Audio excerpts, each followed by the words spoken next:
Dans l'assemblée des saints, assoiffé je me tiens, que ton onction descende sur moi.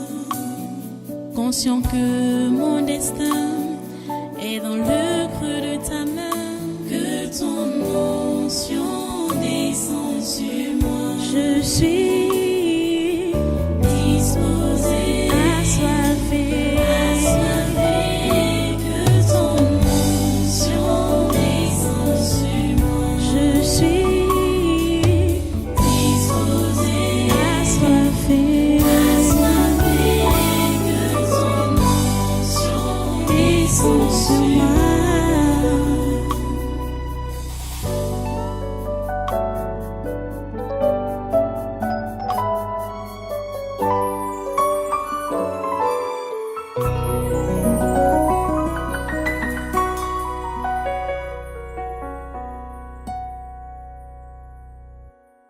Alors plusieurs succomberont et se haïront les uns les autres. Plusieurs faux prophètes se lèveront et ils séduiront beaucoup de gens. Vous savez que c'est à eux que les gouvernements, les autorités administratives font recours, les faux prophètes. Parce que c'est eux maintenant qu'on utilise comme les prédicateurs pour encourager les gens à se faire empoisonner. Ils encouragent les gens à se faire empoisonner. Vous comprenez ça? Pour dire que voilà, nous bénissons Dieu qui a permis que nous... Ils mettent Dieu devant. Le Dieu qu'ils prononcent n'est pas le Dieu d'en haut, c'est le Dieu d'en bas. Vous comprenez? Ça a été prédit par Jésus. Que plusieurs faux prophètes s'élèveront et séduiront beaucoup de gens. Et le verset 12 dit, et parce que l'iniquité se sera accrue, la charité du plus grand nombre se refroidira.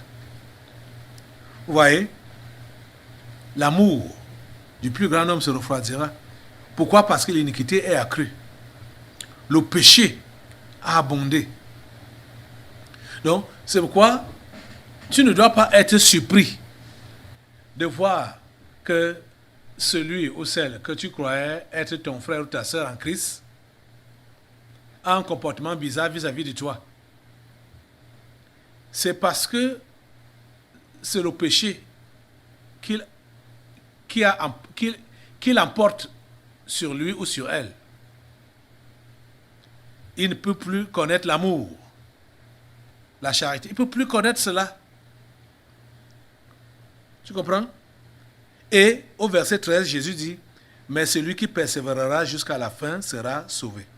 Vous voyez donc qu'il s'agit de la persévérance jusqu'à la fin. Tu ne persévères pas pendant quelques semaines, comme Landry a fait là-bas en Asie, en Chine. Ce n'est pas une persévérance de quelques semaines, ou comme l'autre a fait là-bas en Goumou, quelques mois. Ce n'est pas pour quelques mois ou pour quelques semaines. C'est celui qui persévérera jusqu'à la fin. La persévérance est jusqu'à la fin.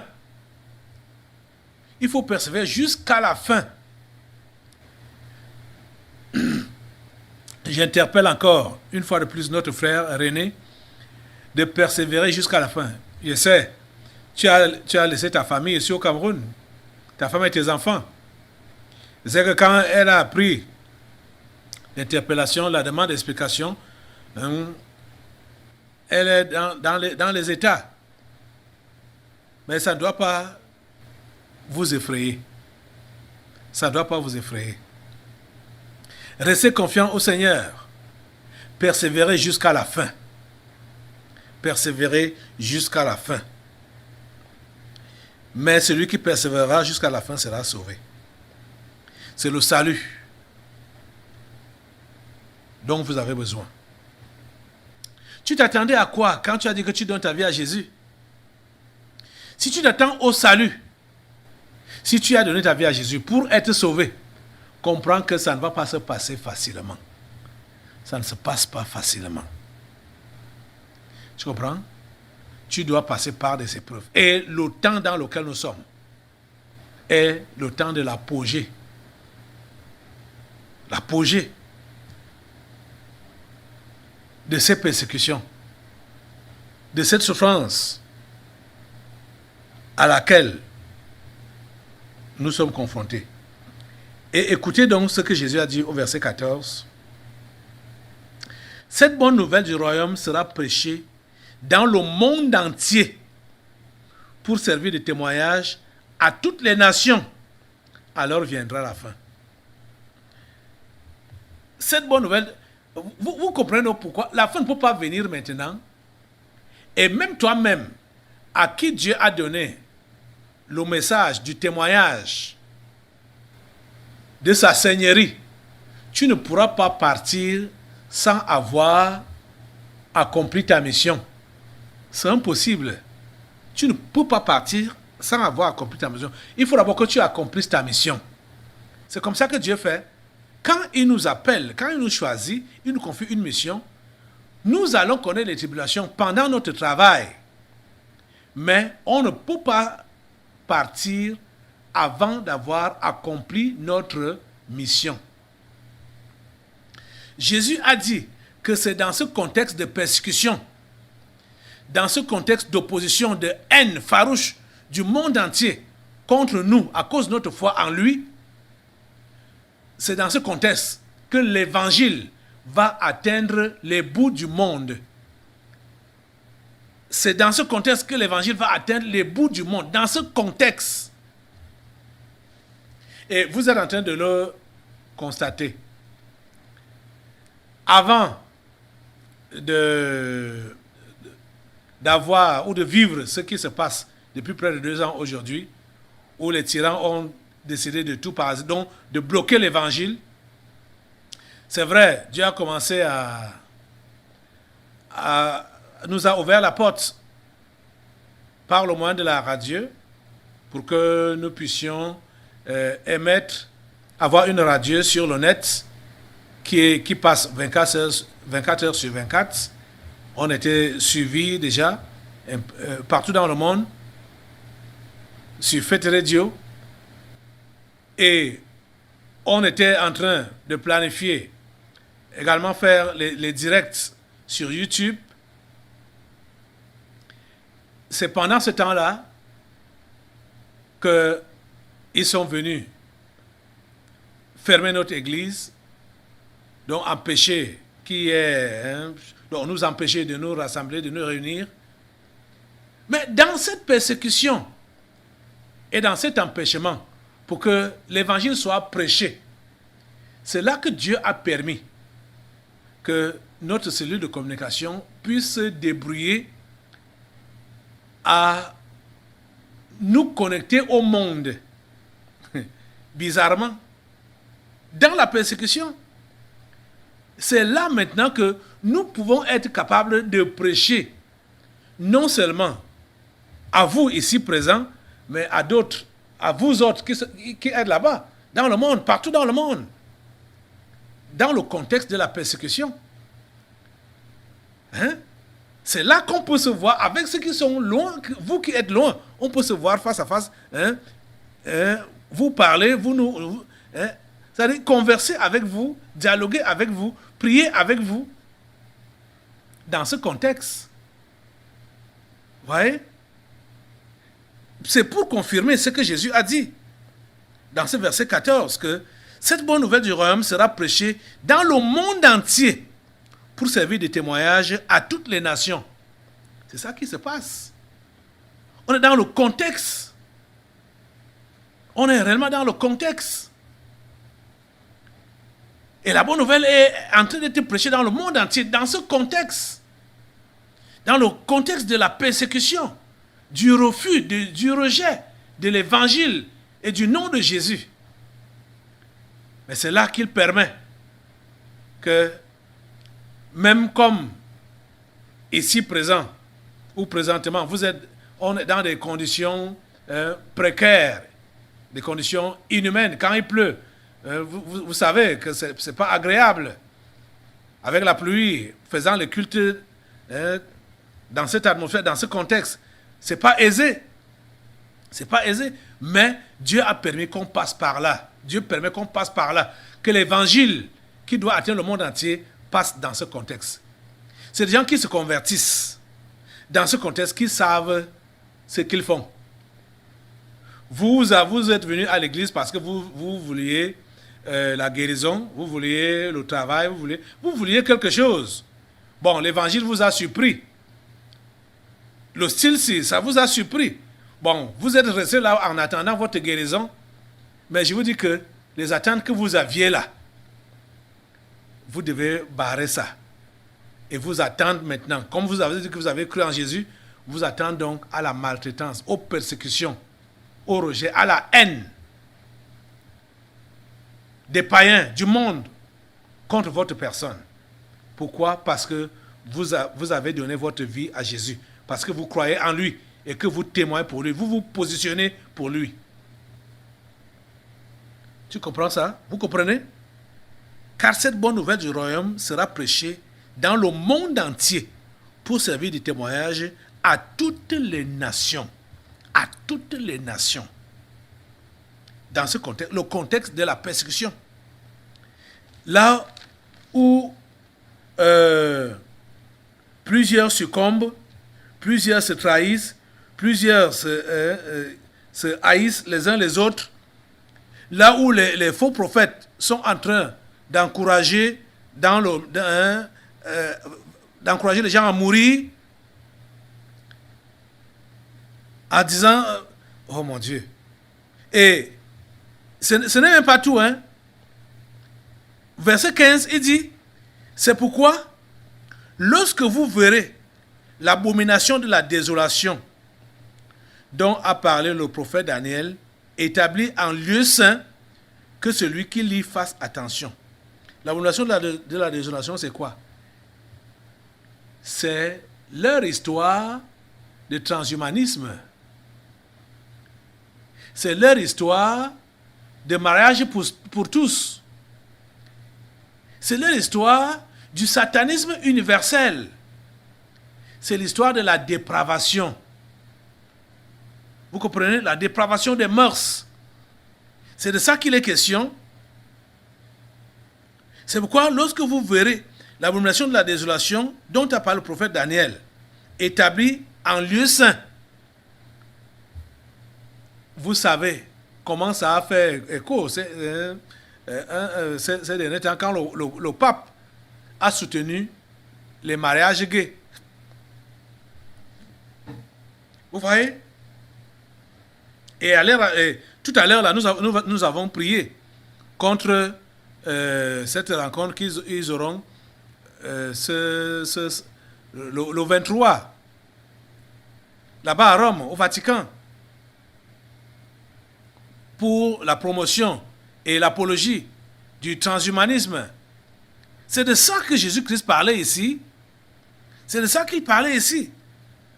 Et vous savez, ce qui a ouvert la porte, ou ce qui a voulu leur ouvrir la porte à tous ces machins, tous ces trucs, tout ce désordre. C'est pourquoi lorsque vous verrez l'abomination de la désolation dont a parlé le prophète Daniel, établie en lieu saint, alors que ceux qui seront en Judée fuient dans les montagnes, que celui qui sera sur le toit ne descende pas pour prendre ce qui est dans la maison, et que celui qui sera dans les champs ne retourne pas en arrière pour prendre son manteau. Ces trois recommandations, vous savez que Jésus parlait beaucoup en parabole. Ces trois interpellations, alors que ceux qui seront en Judée fuient dans les montagnes. Vous savez que généralement, depuis Moïse jusqu'à Jésus, ici, là, la rencontre de l'homme de Dieu ou de l'enfant de Dieu avec son Dieu se passait où? Sur la montagne. sur la montagne. Vous comprenez? Donc, Jésus aimait parler en parabole. Quand il parle ici de la fuite dans les montagnes, c'est pour dire quoi? Oh les amis, comprenez le conseil de Jésus. Que dès que nous sommes en train de constater tout ce désordre social, religieux, moral, tout ce désordre, quand nous constatons cela, notre fuite doit être dans les montagnes. Ça veut dire quoi? L'intercession, la prière. Parce qu'on dit de fuir dans les montagnes, la prière, puisque les autres recommandations qui vont suivre, vous allez comprendre pourquoi.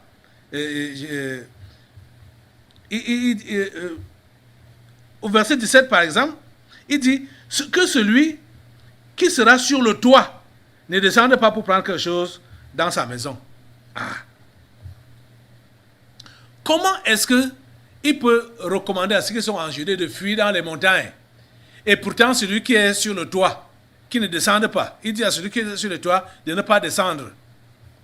Et ensuite, à celui qui sera dans les champs, qui ne rentre pas en arrière pour prendre son manteau. Donc celui qui est dans les champs, qui reste là-bas au champ, qui ne se soucie pas de rentrer pour prendre son manteau. Pourquoi dire ça? Pourquoi recommander aux premiers qui sont en Judée de fuir dans les montagnes? Et celui qui est sur la montagne, de rester je veux dire, celui qui est sur la toiture, sur le toit de la maison, de ne pas descendre. Jésus voulait dire, voilà, ces trois recommandations voulaient dire ceci. La première recommandation nous renvoie dans l'intercession, donc la prière incessante. Dans ce contexte. Donc, c'est le temps où nous devons prier le plus. Vous comprenez? On est en train de le vivre depuis près de 2 ans aujourd'hui. Donc, ce n'est pas le temps. Et quand il dit de ne pas descendre du toit pour la maison, c'est pour dire qu'il faut barrer la distraction. Loin de la distraction, ou celui-là qui est dans les champs, il ne rentre pas dans la maison pour prendre son manteau. Ça fait également allusion à barrer la distraction pour se concentrer dans la prière. C'est de ça qu'il est question ici, chers amis. Oh mon Dieu, ouvre leur esprit de comprendre. Donne-leur de comprendre, oh Dieu. Donne-leur de comprendre, oh Dieu. Ouvre leur intelligence. Ouvre leur intelligence. Ouvre leur esprit, Seigneur. Ouvre l'esprit de ton peuple qui comprenne, Seigneur, que ce temps dans lequel nous sommes, c'est un temps où on n'a pas droit à la distraction. On n'a pas droit à la distraction. On doit se concentrer à la prière. On doit constamment être sur la montagne. Je me rappelle que c'est l'expression qu'on a souvent utilisée quand on veut prendre un temps de jeûne. On dit je monte sur la montagne. C'est l'expression qu'on a dans l'ancien temps. Bon, c'est ça qu'on utilisait souvent. Monter sur la montagne, c'est le jeûner et prier. C'est le jeûne. Tu es sur le toit de la maison. Descendre, c'est la distraction. Ou tu es au champ. Rentrer à la maison pour aller prendre ton manteau, c'est la distraction. Jésus voulait nous demander et nous demande de nous débarrasser de toute distraction, de tout ce qui peut nous distraire, de tout ce qui peut enlever notre attention sur la mission à nous confier. La mission qui est donc non seulement de sauver nos âmes, mais de sauver les âmes des autres. On doit être concentré. On doit être sur la montagne. On doit être sur la montagne. Jeûne et prière en ces temps-ci. C'est mauvais, les amis. C'est mauvais, les amis. On ne peut pas s'en sortir sans le soutien de Dieu. Et le soutien de Dieu nous vient dans la prière. La force de Dieu nous vient dans la prière.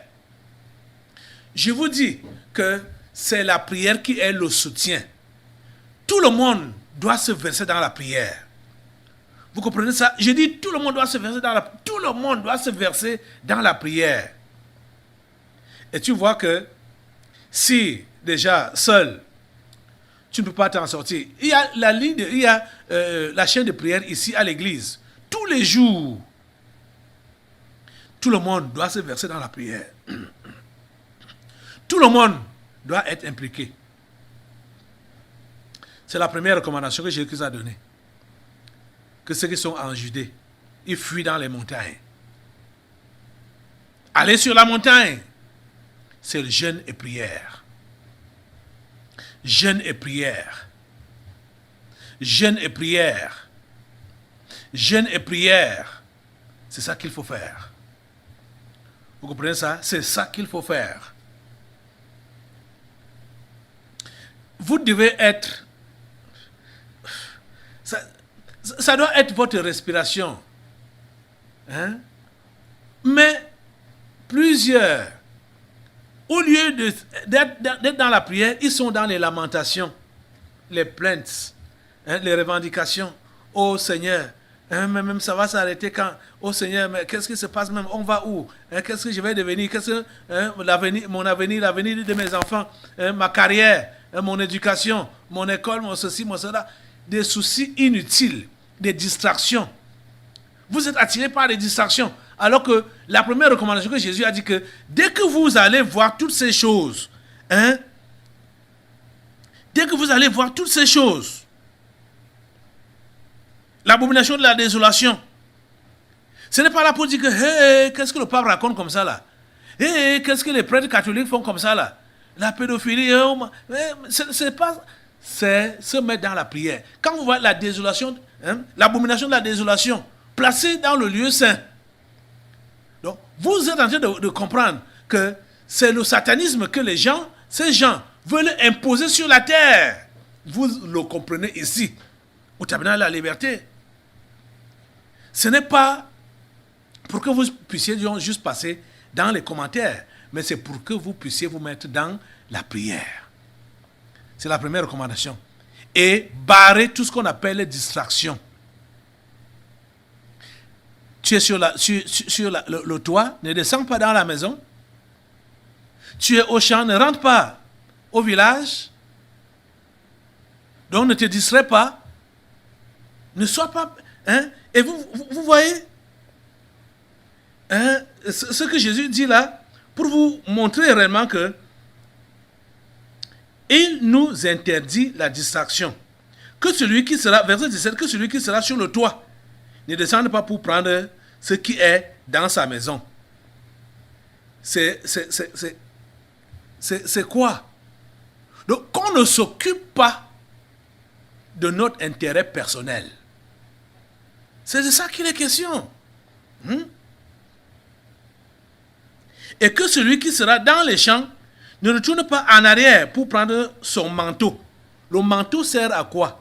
Le manteau sert à se couvrir. Parce que il était en train... il va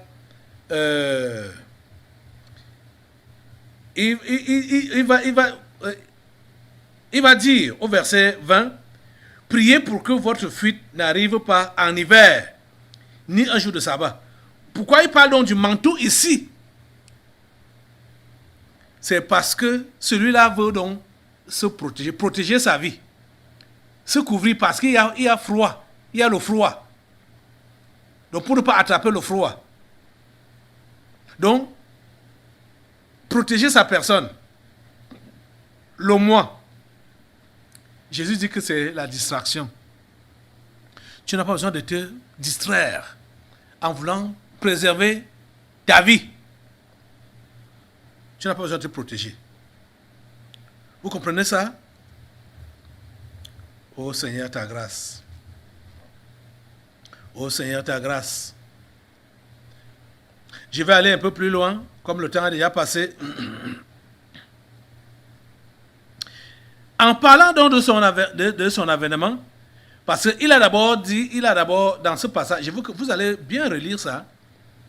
Quand il répondait aux disciples, il leur a d'abord dit ce qui va précéder son avènement. Et comment est-ce que le réveil, le dernier réveil mondial, sera enchevêtré ou mélangé avec les persécutions. Et à la fin, il parle donc de son avènement. Ce n'est pas de la fin du monde, mais de son avènement. Au niveau même de son avènement, ou de la fin du monde, ce n'est pas encore, c'est pas le sujet ici. Il dit donc, pour ce qui est du jour ou de l'heure, personne ne sait, parlant de son avènement, hein, ni les anges des cieux, ni le Fils, mais le Père seul. Ce qui arriva du temps de Noé arrivera de même à l'avènement du Fils de l'homme.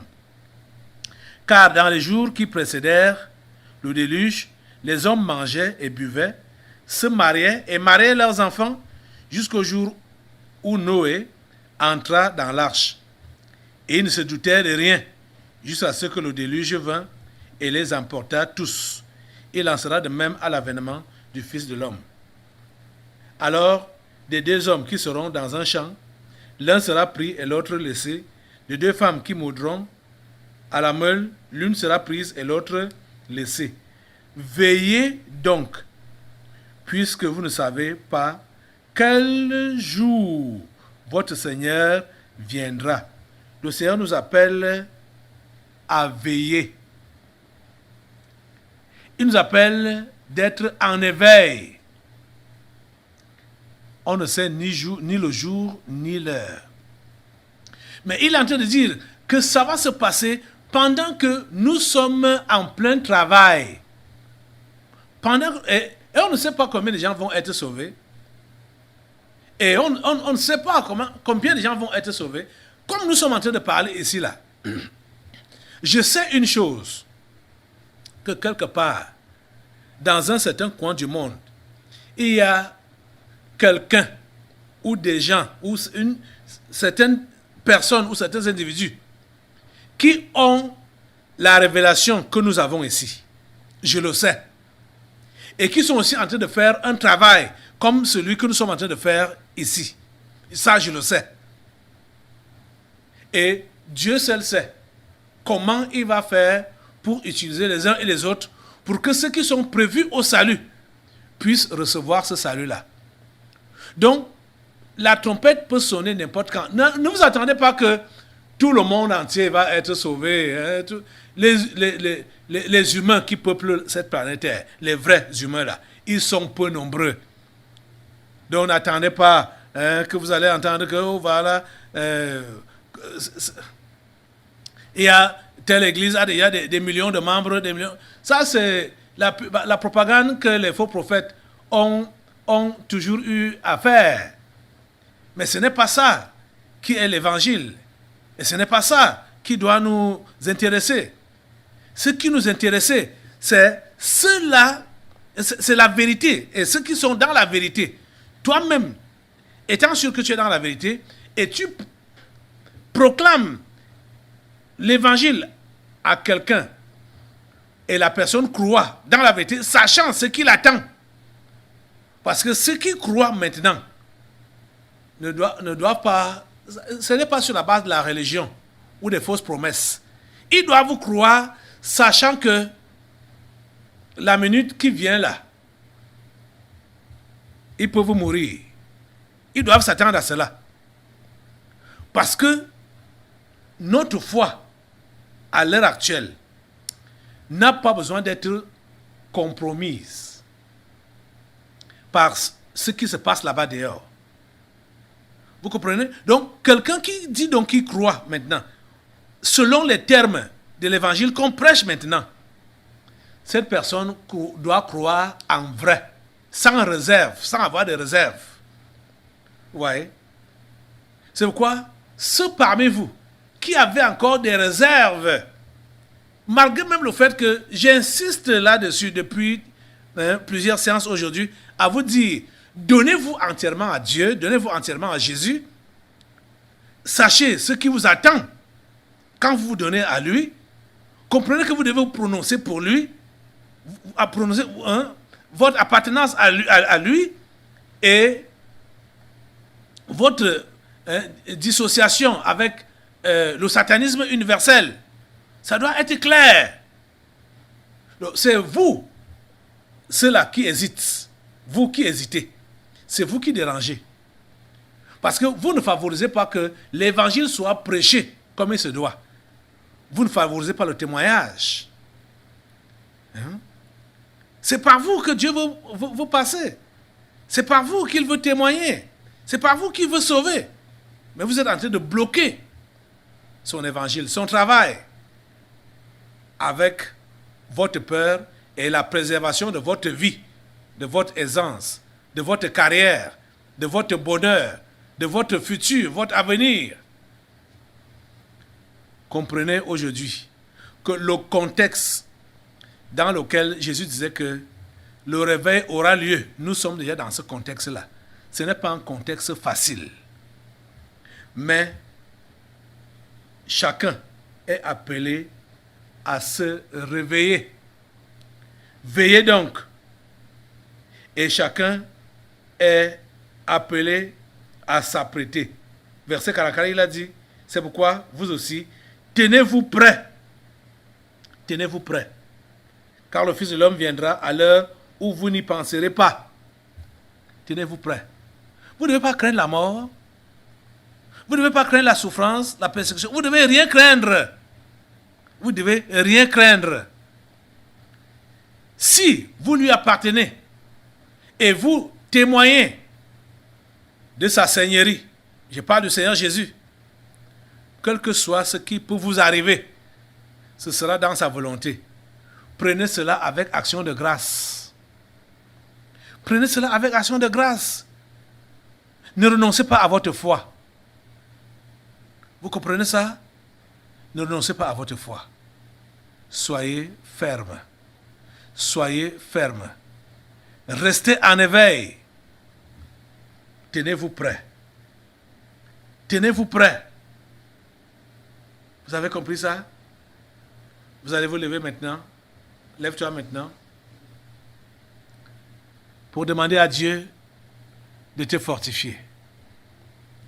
Demande à Dieu de te fortifier, de te soutenir. Tu t'attendais à quoi? Ou tu t'attends à quoi dans ta chrétienté? Ne t'attends pas à la vie facile. Ne t'attends pas à la vie facile. Attends-toi aux persécutions. Attends-toi à la haine du monde contre ta vie, contre toi. Attends-toi au rejet. Mais sois déterminé à être fidèle à ton Dieu, à Jésus, même s'il faut que ta vie soit ôtée de cette terre. Seigneur, je m'engage pour toi. Seigneur, je me donne à toi et je m'engage pour toi. Quel que soit ce que cela peut me coûter, Seigneur, je suis déterminé à ne pas regarder en arrière. Je suis déterminé à te suivre jusqu'au bout, à persévérer jusqu'au bout. Je suis déterminé. Seigneur, soutiens-moi. Seigneur, soutiens-moi. Je vous ai fait comprendre depuis jeudi que c'est ceux-là qui n'ont pas l'Esprit de Dieu, qui font juste la religion, qui manquent de courage. Quand tu crois en Jésus et tu es prêt à lui obéir, et tu lui obéis, il te donne son esprit. Il te donne son Saint-Esprit, qui te donne le courage de te prononcer pour lui et de ne rien craindre. Si tu te prononces pour Jésus, là, je te dis la pure vérité que on n'a même pas besoin tu n'as pas besoin de forcer l'Esprit de Dieu de venir sur toi. Il va venir te remplir, te revêtir, pour que tu puisses donc servir ton Dieu, témoin de ton Dieu, comme il se doit. Seigneur, donne à tes enfants de s'abandonner à toi sans crainte, sans peur, sans hésiter. Seigneur, merci pour ton esprit que tu lâches dans leur vie. Merci pour ton esprit que tu envoies. Merci pour ton esprit qui les inonde, qui les remplit et qui les conduit jour après jour. À toi toute la gloire. Au nom puissant de Jésus, nous avons prié. Amen. Amen. Je vais revenir maintenant là pour les délivrances prophétiques, rester dans la prière et revenir également pour la prière, pour prier pour certains qui ont envoyé leur sujet de prière sur les internautes. Je vais prier pour vous. J'espère que je ne vais pas oublier. Et je sais, vous allez me rappeler pour que nous puissions prier. Voilà, nous avons ces sujets de prière du net. Nous allons prier pour eux pendant les délivrances prophétiques. Je reviens tout à l'heure. Dans l'assemblée des saints, assoiffé je me tiens, que ton onction descende sur moi. Conscient que mon destin